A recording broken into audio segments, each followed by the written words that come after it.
hurry up and wait. That's the problem we're going to talk about on today's episode of Inside Reproductive Health, talking about that problem that happens with many fertility companies, not just clinics, but a lot of companies in the field where they rush into their goals. They have something that somebody told them to do, or they saw someone else doing, or they were inspired in the shower, something maybe they got from a private equity firm or heard at ASRM, or they had this brilliant idea. And then when they get into it after a little bit, some investment in time, money, effort, and that is more than they expected, then they abandon the goal. And this happens a lot in our field. I've seen it happen so many times. It's why we changed the structuring of our engagements 4 or 5 years ago. I hear about this from job candidates who work for companies like yours almost all the time. And part of what's happening is that whether we like it or not, fertility practices are entrepreneurial enterprises. And still many independent centers don't approach growth like their corporate competitors who do actively set goals. And even if you're one of these corporate backed groups, very often they fail to align their efforts with these goals. So I want to give you a little bit of a framework and give you some examples of what happens. This used to happen all the time when people would buy Griffin Jones for the red pants, the haircut, this cool idea or strategy that I talked about. And I thought we would have the same vision, and they maybe had something else in mind. And that's why we changed this. And you can too, whether you're working with an outside firm or anyone on the outside, whether it's biz dev and sales, or whether it's finance or legal or operations, it's all the same process. But on the biz dev side, a couple of the examples look like you're going to create some digital content or events. Well, you're going to have to reserve provider availability for that. Or you're going to do an ads campaign, a digital campaign, a traditional campaign, or a PR campaign. Well, you're going to have to create content in order to support that campaign for those ads to direct somewhere. You're going to shoot this awesome video. Well, you're going to have to schedule your staff to stay late, or you're going to have to stop seeing patients earlier, make some kind of accommodations. And you want to fix the attrition of new patient inquiries going to consult, where you might have to restructure your call center in order to be able to do that. So we want to make sure that the juice is worth the squeeze, and that you're not getting to a point where I didn't realize that was going to be a part of that. So I'm going to walk you through this process to slow you down and then to speed you up. So you're not firing a marketing director that you hired after a year or a year and a half when you're not seeing the results, or you're not going from one firm to the other, one initiative to the other. So there's 4 steps to slow you down so that then we can speed you up. Go a little bit slower now so that you can actually be a lot faster in execution. These are the 4 steps. The first is opportunity. Second is priority. Third is alignment. Fourth is resource allocation. So let's talk about the opportunity part. You're identifying opportunities for your practice or for your company. And on the practice side, here's what a couple of these things look like. IVF cycles, patient satisfaction, egg freezing retrievals, third-party IVF recipients, third-party IVF cycles, tubal ligation reversals, donor recruitment, new patients, specific provider volume increase, meaning we want to get this doc or this office or this region busier, specific patient populations like LGBTQ plus. These might be goals that you have. And on the company side, it might be number of new accounts. It might be number of new providers. It might be revenue. It might just be profit. And it might be revenue of a certain line or profit of a certain line. And so once we have that, okay, here's where some of the opportunities lie. We've identified, and you know what these are in the ether. We just have to start to prioritize them. But before we can prioritize them, we have to put a bit of a value on them. Let's use IVF cycles as an example. You got a goal of 1,000 IVF cycles at a profit of $4,000 a cycle. That's a $4 million. That's a $4 million of where you want to be total, and where you're at currently is 500 IVF cycles. So you're currently at $2 million. That 4 million minus 2 million is a $2 million opportunity. And we're going to need that to make some of our calculations. Very often, fertility business owners at this point think we have to do everything. That's a natural impulse. That's something that entrepreneurs want to do. I do, and virtually everybody else has that impulse. but you want to care for as many people as possible. You don't want your fertility business to lag behind your peers. So that all makes sense, but we're not making any decisions yet. We're going to slow down so that then we can move more quickly again. Okay, so we have our opportunities laid out and we put some dollar amounts against them. Now we have to prioritize them because they're essentially infinite. There's enough research on why goal setting is effective and why setting priorities is effective. I'm not going to give that to you here, but if every goal is the priority, none of them are the priority. So here's what we need to do to make sure that they get done. First, we rank them by their profit potential. Then we have to estimate the effort against the current capacity. So you're estimating the goal against where your current capacity is. If the goal represents unmet capacity that you can easily meet, then maybe that gets ranked over something where you have to add more doctors, staff, office equipment that you weren't originally going to do. Then we have to subtract that effort from the goal. So we've estimated the effort. Now we're subtracting that effort from the goal.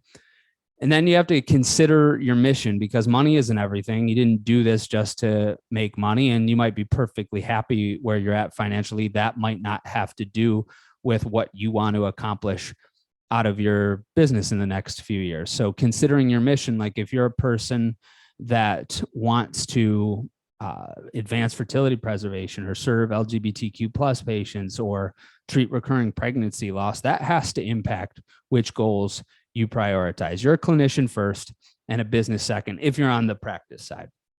Fifth, you have to weigh the brand and market liabilities. And what I mean by that is there's strengths and weaknesses that you have and that are in the marketplace, but then there's also those that are in society and demographics. Like, will you appear antiquated if you don't pursue something? Will you be totally out of the game if you don't have anything for fertility preservation? Or will you look like a straight up hate monger if you don't have anything for the LGBTQ plus possibility? These are things that you have to consider as you start to assess the needs of the marketplace and society as liabilities for the future of what you want to do. So at this point, you might worry that other goals will be ignored if you choose a single priority to focus on first, but that's not necessarily the case. Other areas of the practice almost always benefit from a snowball effect. So let's talk about the goal snowball. And I'll use an example of the goal snowball in action. You've got an REI practice that's got 10 physicians, and they have different workloads in terms of the number of patients they see, productivity. You got 2 or 3 docs that have a higher than normal capacity. They each do more than 300 retrievals a year. You've got 5 docs that are at a normal capacity of about 180 retrievals a year. And then you've got 2 or 3 docs that are less than 150. And maybe these numbers are up for each of these 3 subcategories in the last couple of years. But so the practice still has many goals, but they've decided that this physician disparity, this isolating physician productivity is their biggest goal. And so they streamline their call center to balance their wait list. They achieve that goal of increasing the volumes of the lagging physicians. They hit that priority first. But by doing that, by doing the thing that was required, streamlining their call center, they progress toward their goal of increased patient satisfaction because they've improved the interactions that their practice has with the patient, especially at that first impression spot. So prioritization doesn't mean you're ignoring the other goals of your fertility business. It maximizes the effectiveness of your resource allocation. So we're going to discuss resource allocation in a second. But before we get to that part, though, we have to make sure that all of the partners are aligned with the goal. That's our third spot of these 4 steps. This is our third step to setting the goals that allow you to get past the hurry up and wait.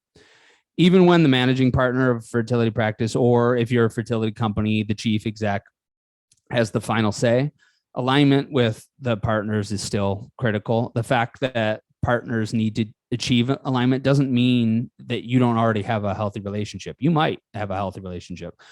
But you also, it could mean that you might not have a healthy relationship. In either case, it means that you need to be explicit and clear about the initiative so that everybody can come to the mutual agreement of this is what we're doing and this is what it's worth to us.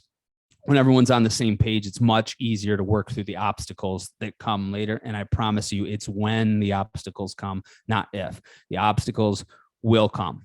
When it comes to aligning a practice's partners, third-party support is often helpful. It's what Fertility Bridge does in the Goal Diagnostic. We don't, it's not just about moderating conflicts necessarily. That sometimes happens, but it almost never happens in the Goal Diagnostic. And it's not really about moderating conflicts. It's about prompting necessary conversations that are easy to put off when everybody's focused on a goal. So if it's a new initiative, something that's really important to the future value of the practice, the future, not just the future monetary value, but the value that you bring to patients and to your staff for that matter, that those future needs are very easy to come second to what is needed right now at this moment in time. And a third party does help to make you allocate some time and focus for it. It also helps you bring new ideas a third party can help you bring new ideas for partners to consider. And they can act as an objective sounding board in discussions between partners. So, if you ever felt like it's just like two positive ends of the battery moving towards each other, sometimes having a third party can help just facilitate that discussion in a way that's still direct, but without that friction. So our fourth step to setting goals for a fertility business so that you can get past the hurry up and wait and speed up the initiatives that you want to achieve is resource allocation. Resource allocation comes down to time or money. The goal snowball means that the strategies required to meet different goals often overlap, but it doesn't mean that they're completely imbricated. The amount of overlap will vary based on your available resources. So two things. With more money, you can plan and execute multiple strategies concurrently over time, or with more time, you can sequentially plan and execute more strategies for less money.